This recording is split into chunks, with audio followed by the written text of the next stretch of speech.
మిత్రులకు నమస్కారం. ఈరోజు ఒక ప్రత్యేకమైనటువంటి అంశంతో ముందుకు రావడం జరుగుతుంది. ప్రధానంగా రాష్ట్రంలో ఉన్నటువంటి ఇంజనీరింగ్ కళాశాలలు మరి ఆ కళాశాలల అడ్మిషన్ల ప్రక్రియ మొదలైనప్పటికీ ఫీజుల విషయంలో తర్జన భర్జన చేసి చివరకు ఒక జీవో జారీ చేసి జీవో 26ను జారీ చేసి ఫీజుల నిర్ణయం ఈ సంవత్సరం పెంచడం లేదు. గత సంవత్సరం ఏదైతే ఉందో అదే సంవత్సరాన్ని ఈ సంవత్సరం కంటిన్యూ చేస్తున్నామని చెప్పేసి రాష్ట్ర ప్రభుత్వం ఒక జీవో జారీ చేసింది.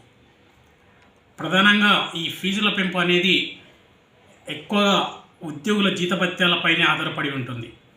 ల్యాబ్ సౌకర్యాలు, మెయింటెనెన్స్ ఇవన్నీ ఒక ఎత్తు అయితే 75% మొత్తం కూడా అధ్యాపకుల యొక్క వేతనాల మీదనే ఆధారపడి ఉంటుంది.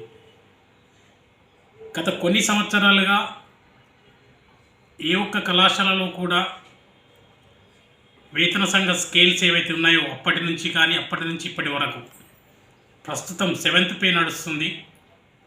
ఆ 7th పే స్కేల్స్ ఇస్తున్నామని చెప్పేసి అఫిడవిట్లు రాసిచ్చినటువంటి యాజమాన్యాలు ఏ ఒక్క కళాశాలలో కూడా అమలు చేయడం లేదు.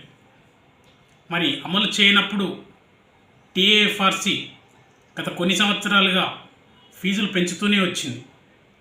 వాళ్ళు ఇచ్చినటువంటి ఆధారాలు, నివేదికలను చూసి ఫీజులు ప్రతి 3 సంవత్సరాలకు ఒకసారి పెంచుకుంటూ వచ్చి ఇప్పుడు 35,000 నుంచి